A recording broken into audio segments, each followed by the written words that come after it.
All right, let's get right into it because we're about to unpack a concept that could seriously change the way you look at money. We're going to dive deep into how the wealthiest people in the world actually build and, more importantly, keep their riches. And this right here is where things get really, really interesting. Just look at this breakdown. You've got entrepreneurs making up the lion's share, of course, but the number that should make you sit up and pay attention is at the bottom. 0%. That's right, 0% of the world's top 1% are employees who only rely on a salary. That isn't a coincidence, it's a fundamental pattern. And this slide hits at the very core of that pattern. Entrepreneurs, they own businesses. Investors, they own assets. Heirs, they own estates passed down to them. The common thread here is ownership. It's what separates the two groups, which leads to this incredibly powerful idea. If you don't own something, you are what's owned. So, the big question is, how do you make that leap? How do you go from being owned to being an owner? Well, that's exactly what we're going to map out. We'll break it down into a simple, four-part plan. First, the secret of the 1%. Then, the rule of wealth. Then, we'll get into the details of your financial plan.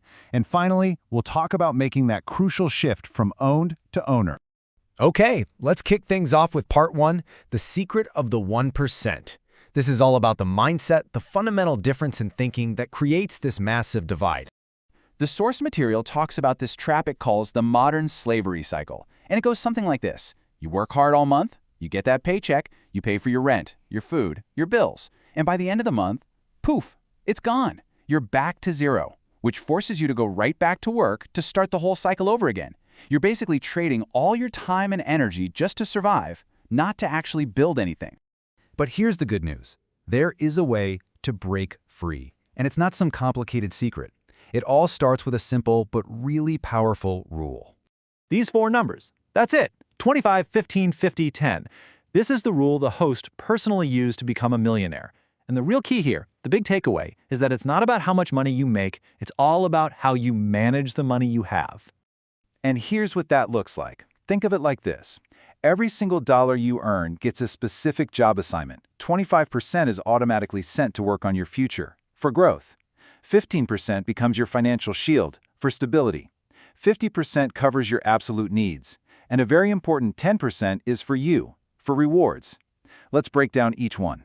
All right, let's get into the nitty-gritty, the blueprint for how this actually works. We're going to start with the most exciting part, the engine of your wealth, that first 25%. Now, to really understand the insane power of that 25% for growth, let's look at the story of two friends, Billy and Phil. Billy gets a head start. At age 20, he starts investing just $200 a month. His buddy Phil waits till he's 30, but he decides he's going to invest more, $300 a month, to try and catch up. So fast forward to age 60. Phil, who consistently invested more money every single month, ends up with a pretty respectable nest egg, almost $700,000. That's not bad, right? But Billy, oh man, Billy, because he started just 10 years earlier, ends up with over $1.2 million. He literally put less of his own money in, but ended up with nearly double the result. That, my friends, is the magic of compound growth.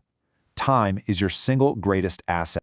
So where do you put that 25% to work? Well, you've got options, ranging from lower to higher risk. You could go with something like index funds, which is basically buying a tiny piece of the whole stock market. Or maybe real estate. You can even invest in yourself to build a high-income skill. And then you have the riskier stuff, like individual stocks or crypto. The point isn't to pick the perfect one, the point is to just get started. Okay, next up is the 15% for your stability fund. Think of this as your financial bodyguard. It's your peace of mind fund, and it's super simple to set up. Just figure out what you absolutely need to live on for 1 month, multiply that by 5, and then stick that cash in a safe, easy-to-access savings account. When your car breaks down, you won't panic. You'll be prepared.